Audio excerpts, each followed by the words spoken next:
많이 듣는 단어들이 있습니다. 많이 듣는 단어들 중에 우리가 듣기 좋아하는 단어들도 있죠. 그리고 듣기 싫어하는 단어들도 있습니다. 듣기 좋아하는 단어 뭐가 있을까요? 교회 안에서만 많이 쓰는 단어들 중에 뭐가 있을까요? 헬스에 대해서 한번 얘기해 봅시다. 교회에서만 쓰는 단어들 중에 듣기 좋은 단어 아무나 한번 얘기해 보세요. 네, 남자들이 최근에 분식집 개업한 우리 형제 있나요 여기? 우리 청년부에서 분식집 개업한 형제 혹시 있나요 여기서? 최근에? 짱구네 오빠네. 짱구 오빠인가? 짱구네 오빠인가? 짱구 오빠네? 짱구네 오빠? 아니 일단은 그거 말고 교회에서 듣는 단어들 중에 듣기 좋은 거 뭐가 있을까요? 많은 것들이 있죠. 사랑이라는 단어는 언제나 듣기 좋죠. 또 복, 샬롬, 또 평강, 피스, 또 두 글자에 두 글자 내가 원하는 단어 은혜, 할렐루야 박수! 은혜라는 말을 듣기 좋아합니다. 자, 은혜가 뭘까요? 은혜는 우리가 어떤 것에 대해서 값없이 받은 것을 은혜라고 합니다. 그리고 궁극적으로 우리가 하나님의 은혜 가운데 있습니다. 하나님의 은혜를 받았습니다 라고 하는 것은 다른 것이 아니라 내가 하나님께 아무것도 하는 것이 없지만 나의 공로가 하나도 없지만 하나님이 나를 사랑하시어 나를 구원해 주셨습니다. 이것을 나는 은혜 가운데 살아갑니다 라고 고백을 합니다. 은혜라는 것 참 좋죠? 그렇죠? 자, 우리 모두는 은혜를 받았습니다. 가장 기본적으로 어떤 은혜를 받았냐면은 우리는 구원의 은혜를 받았습니다. 값없이 구원의 은혜를 받았습니다.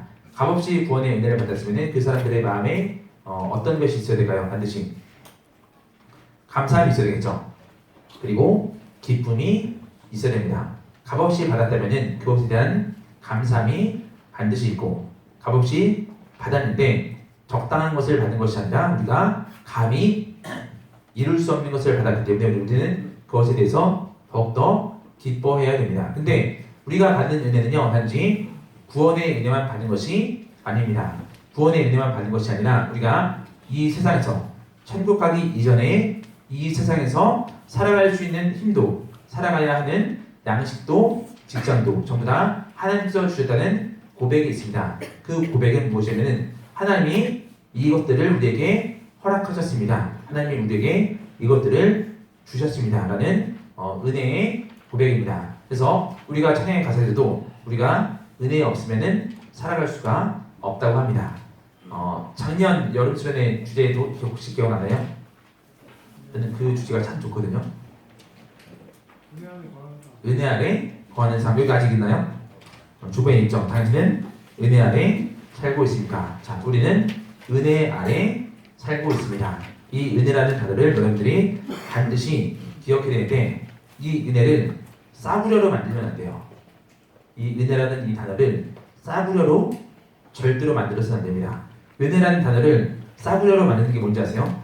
단지 찬양을 할 때, 기도를 할 때, 좋은 말씀을 들을 때, 그냥 마음속에 울컥하는 마음이 생겼을 때 이것을 은혜 받았습니다 라고 이 정도만 고백하는 건요 이 은혜를 싸구려로 생각하는 거예요. 싸구려로. 은혜는 그 정도가 아니에요. 은혜는 단지 감정의 동요함을 일으키는 게 아니라 감정의 동요함을 넘어서서 그 사람이 이제는 하나님의 뜻대로 말씀대로 살게 하는 뭐가 있는지 아세요? 결단이 있을 때 그 사람이 진짜 은혜 받았다고 얘기를 합니다. 그리고 그 은혜를 통해서 우리가 이 힘든 세상을 이겨나갈 수가 있고 우리가 그 은혜를 통해서 하나님 말씀대로 이 세상을 살아나갈 수가 있습니다. 잘 아시겠지만 하나님 말씀대로 사는 건요 쉽지가 않습니다. 하나님 말씀대로 살고 있어는 세상에서 부딪히는 것들이 너무나도 많습니다. 이제 드디어 2017년 연말이 끝나가는데 다른 말로 치면은 수요일 모임이 거의 다 끝나간다라고 볼 수도 있습니다. 종강 파티들 다 잘 하셨죠? 믿음으로 다 승리했습니다. 그리고 회사에 있는 여러 가지 송년회 모임들, 만년회 모임들 그런 것들 가운데도 여러분이 승리했을 것이다 라고 생각을 합니다. 근데 여러분의 의지와 여러분의 힘으로 승리하는 것이 아니라 무엇으로 승리한 거예요? 하나님의 은혜로, 하나님의 도우심으로 우리가 그 죄악된 유혹들을 승리한 것입니다. 근데 하나님을 떠나면은 은혜 아래에 거하는 게 아니라 어디 아래에 들어가는지 아세요? 죄 아래에 들어가는 거예요. 하나님을 떠나면은 은혜 아래에 그냥 계속 있는 게 아니라 그 은혜가 적당히 나를 뒤덮어 주는 게 아니라 하나님을 떠나면은 다른 거 없어요. 하나님을 떠나서 다른 중간 지대는 절대로 없습니다. 하나님을 떠나면은 반드시 어디 아래에 거하냐면은 죄 아래에 거합니다. 그래서 우리가 반드시 기억해야 돼요. 내가 하나님의 은혜 아래에 살고 있는가? 아니면은 죄의 지배를 받으며 죄 아래에 살고 있는가? 우리가 이 두 가지를 반드시 기억해야 됩니다. 그리고 하나님의 은혜 아래에 살면은 우리가 누릴 수 있는 것들이 많이 있습니다. 반대로 죄 아래에 가면은 사람들은 착각을 합니다. 내가 많은 것을 누리고 있는데, 내가 하고 싶은 대로 하고 있는데, 그리고 하나님의 심지어 나를 도와주고 있는데 이것이 왜 나쁘냐고 착각할 때가 있습니다. 근데 하나님을 떠나서 죄 아래에 거한다는 사실을 반드시 기억해야 돼요. 죄 아래에 거할 때 내가 하고 싶은 대로 합니다. 그리고 하고 싶은 대로 해서 일이 잘 될 때도 있습니다. 잘 될 때도 있어요. 근데 그게 잘 되는 게 아니에요.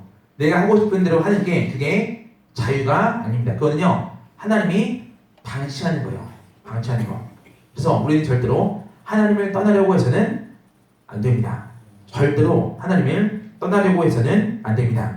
어떤 일이 벌어질지언정, 나한테 힘든 일이 벌어질지언정 절대로 하나님을 떠나려는 그런 마음을 가져서는 안 됩니다. 자, 룻기 1장 1절에 보니까 이렇게 나옵니다. 자, 우리 1장 1절 말씀 다시 읽어볼게요. 시작.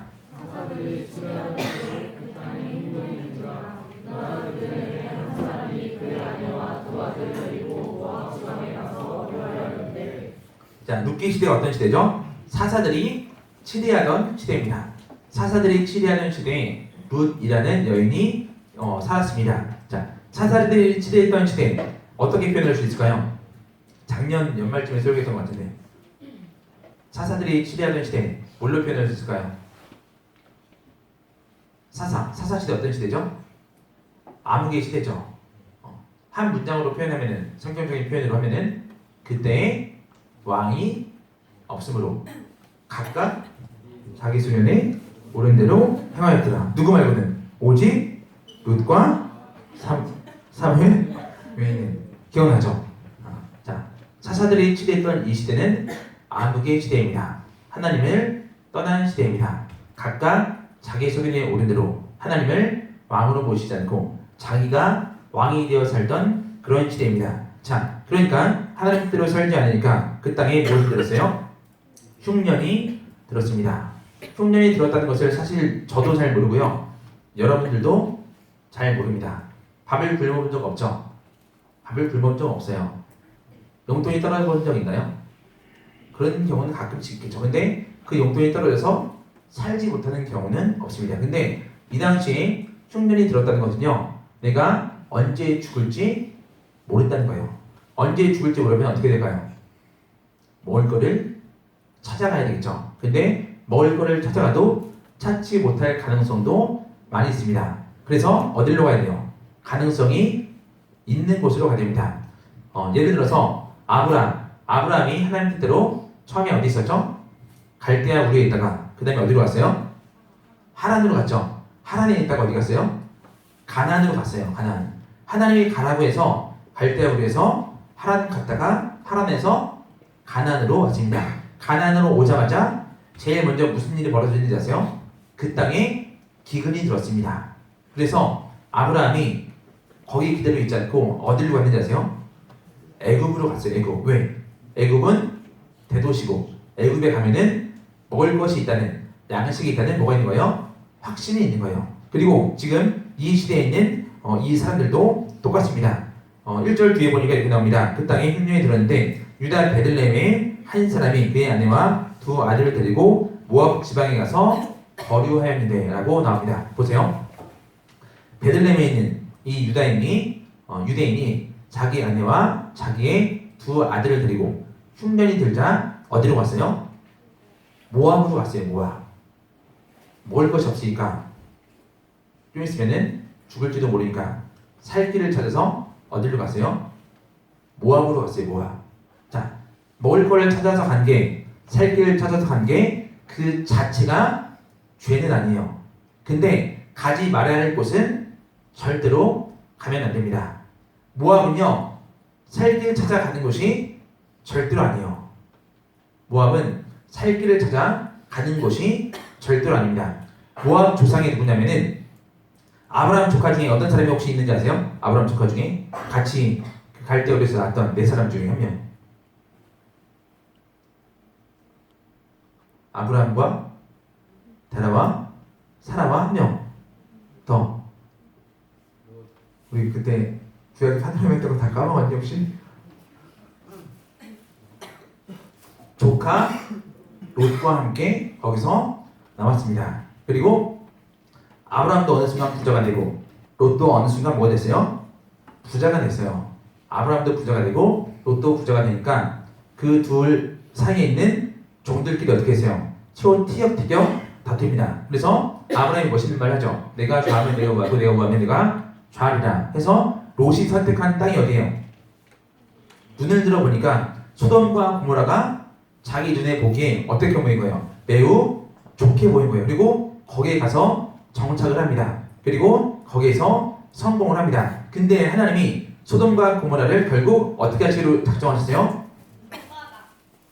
네, 불바다 만들기로 곧 그 땅을 멸망시키기로 작정을 하셨습니다. 그리고 유황불에 따라서 소돔과 고모라 성이 무너져 내립니다. 하지만 롯은 하나님의 은혜로 탈출할 수 있는 기회를 얻습니다. 그리고 결국 탈출을 해서 소알성이라는 작은 허름한 성으로 가게 됩니다. 이때 문제가 생겼어요. 이때 롯에게 2명의 딸이 있었거든요. 롯에게 2명의 딸이 있었는데 이 두 딸이 자기들의 대가 끊길 거를 염려해가지고 무슨 짓을 했는지 아세요? 아버지 롯이 잠들었을 때 아버지랑 관계를 맺어요. 그리고 두 딸이 아들들을 낳습니다. 그 아들 중에 한 명이 모압이에요. 그 아들 중에 한 명이 모압이에요. 일단 듣기만 해도 끔찍하죠. 그리고 그 음란함을 그대로 이어받은 도시, 음란함을 그대로 이어받은 나라가 어디예요? 모압이에요. 모압. 모압에서 섬기는 신이 어떤 신이냐면은 세 글자예요. 다 들어봤을 텐데 그모스라는 신입니다. 모압에서는 그모스라는 신을 주신으로 섬깁니다. 그모스 신이 뭘 상징하냐면은 바알은 뭘 상징한다고 했죠? 바알은 풍요를 상징합니다. 그러면은 그모스는 음란함을 상징합니다. 그만큼 이 모압이라는 도시, 모압이라는 이 나라는 어떤 나라예요? 음란한 곳이에요. 하나님의 백성이 절대로 가서는 안 되는 곳입니다. 그럼에도 불구하고 이 땅에 흉년이 들자 이 엘리멜렉이라는 이 사람은 자기의 가족을 데리고 하나님의 백성이 절대로 가서는 되지 않는 어딜 간 거예요? 모압 땅에 간 거예요. 여러분의 삶에 있어서 직장을 구해야 될 때도 있죠. 결국은 직장을 또 구해야 됩니다. 그리고 결혼도 해야 됩니다. 하지만 하나님의 백성이 절대로 해서는 안 되는 일들이 분명히 있습니다. 하나님의 백성이 절대로 결혼하지 말아야 할 대상들이 분명히 있습니다. 근데 언제 가지 말아야 할 직장에 가는지 아세요? 언제 결혼하지 말아야 할 상대랑 결혼하는지 아세요? 조급해지면 그렇게 해요. 조급해지면 기다리지 못하고 조급해지면은 가지 말아야 할 직장에 들어갑니다.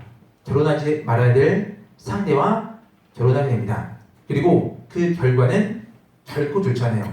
좋을 것 같이 생각이 되는데 그 결과는 결코 좋지 못합니다. 그 이유는 뭐냐면은 하나님을 떠나서는 할 수 있는 것들이 단 하나도 없어서 그래요. 하나님을 떠나서는 할 수 있는 게 딱 하나 있어요. 딱 하나 있는데 그게 뭐냐면은 죄 짓는 것 외에는 단 하나도 없습니다. 그래서 하나님의 백성은 지금 내 상황이 힘들지라도 지금 내 형편이 힘들지라도 뭘 해야 되냐면은 하나님께서 응답하실 것에 대해서 하나님께서 역사하실 것에 대해서 반드시 기다려야 됩니다. 예전에 한번 얘기했는데 믿음은 뭔지 아세요? 믿음은 기다림이에요. 잘 들으세요. 믿음은 기다림이에요. 대표적인 예가 아브람입니다. 아브람이 75세 때 소명을 받았습니다. 그리고 75세 때 그 할아버지 나이 때 아들이 생길 것이라고 얘기를 들었습니다. 그러면은 아들이 생겨야 돼요, 말아야 돼요? 생겨야 돼요. 근데 무려 16년이 지났는데 아무런 소식이 없어요. 16년이면 긴 세월이에요, 긴 세월. 16년 뒤에 제가 몇 살인지 아세요? 난 깜짝 놀랐어요, 그 시간을 보고. 16년 뒤에 60이 아니죠. 16년 뒤에 저랑 간사님이 16년 뒤에 54시에요. 16년 뒤에. 이틀 뒤에 계산하면은 55에 55, 55이에요. 이 얼굴이 믿기니? 안 믿기죠. 근데 그 16년 동안 기다렸어요. 16년 기다리면 오래 기다린 거예요? 적게 기다린 거예요? 오래 기다린 거죠. 16년 기다렸으면 오래 기다린 거예요. 그 옛날에는 친구들 이렇게 약속을 하면은 그때는 핸드폰이 없을 시대인데 그때는 친구들 1시에 만나기로 약속했다. 보세요. 1시. 그러면은 최소한 2시까지는 기다립니다. 착한 애들은 3시까지도 기다려요. 그 친구가 올 때까지. 근데 요즘에는 잘 기다리지 않죠. 연락이 안 되면은 파트 났구나 라고 생각을 하고 약속 장소에 나가지도 않습니다. 그 기다리는 시간이 어떤지 아세요? 기다리는 시간? 많은 생각들이 듭니다. 친구를 욕을 하기도 하고 속으로 또 얘가 올까 하는 그런 생각이 들기도 하고 또 얘가 오다가 혹시 깡패 만나서 돈 뺏긴다 이런 생각도 듭니다. 근데 어떤 믿음이 있기 때문에 기다리는 거냐면은 이 친구가 올 것이라는 믿음이 있기 때문에 그냥 그 자리에서 1시간이고 2시간이고 기다리는 거예요. 근데 1시간 2시간 기다렸으면은 할 도리는 했다고 생각을 합니다.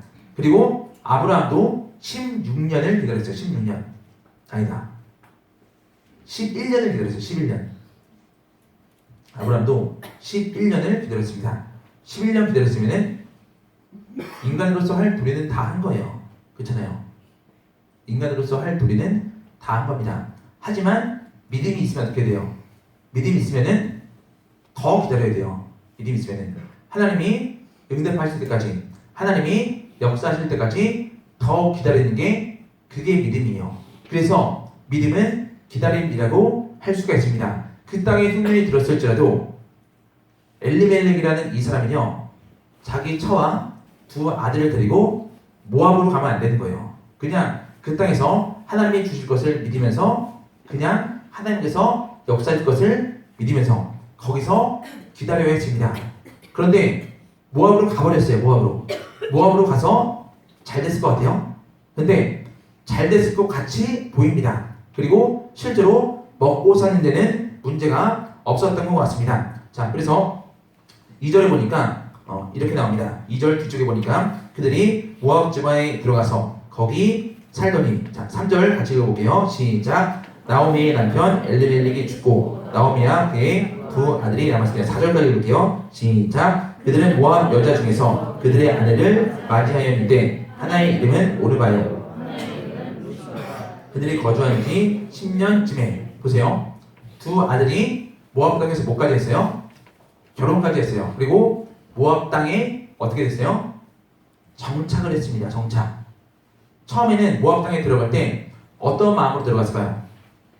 이 가족이 처음에는 모압 땅에 갈 때 어떤 마음으로 갔을까요? 그래도 하나님의 백성이기 때문에 다시 돌아오고 싶은 열망들이 항상 있습니다. 그래서 처음 갈 때는 지금 이 땅에 흉년이 들었으니까 잠시 가서 필요한 양식을 채우고 다시 돌아와야겠다. 이런 마음이 분명히 있었을 겁니다. 근데 그냥 가서 살다 보니까 어떤 거예요? 거기가 좋은 거예요. 그래서 거기서 모압 여자와 결혼까지 합니다. 모압 여자랑 결혼까지 해요. 그러니까 하나님을 믿지 않는, 예수님을 믿지 않는 여자들과 결혼까지 합니다. 그리고 여기서 무려 몇 년 살았는지 아세요? 몇 년? 4절 뒤에 나왔어요. 알 수 있어요. 보세요. 10년을 살았어요. 10년. 무려 이 모압 땅에 10년이나 살았습니다. 10년 동안 살면서 어떤 마음이 있었을까요? 돌아가고 싶은 마음은 분명히 있었습니다. 돌아가고 싶은 마음은 분명히 있었습니다. 근데 뭐랑 충돌하는지 아세요? 뭐랑? 내가 여기서 정착을 하고 내가 여기서 이룬 것들, 내가 여기서 저금했던 것들, 이것들을 어떻게 되는지 아세요? 포기해야 돼요. 이걸 포기하지 않으면은 절대로 자기 땅으로, 자기 고향으로 들어갈 수가 없습니다. 우리 신앙생활도 똑같습니다. 예전에 한번 얘기했죠. 신앙생활은 뭘 하는 거라고요? 포기하는 거예요. 포기하는 거. 내가 갖고 있는 거를 포기하는 게 진짜 신앙생활입니다. 포기하지 않고는 신앙생활을 절대로 하지 못해요. 내 취미를 포기해야 될 때도 있고 내 친구를 포기해야 될 때도 있습니다. 심지어 나의 직장도 포기해야 될 때가 분명히 있습니다. 그게 신앙생활이에요. 포기하지 못하는 사람을 예수님께서 뭐라고 표현했냐면은 쟁기를 잡고 밭을 돌아보는 사람이라고 얘기를 했습니다. 지금 진리의 길이 눈앞에 있는데, 진리이신 예수님이 눈앞에 있는데 내가 일구던 그 밭을 포기 못해가지고 천국으로 가지 못하는 거예요. 예수님을 따라가지 못하는 겁니다. 예수님의 제자들 대표적인 인물로 베드로 그리고 마태, 이런 사람들은요, 예수님께서 나를 따르라 부르실 때 어떻게 응답했는지 아세요? 그 즉시 그물을 버려두고 바로 예수님을 따랐습니다. 이게 신앙생활이에요. 그물을 포기하지 않으면 예수님을 절대로 따라갈 수가 없습니다.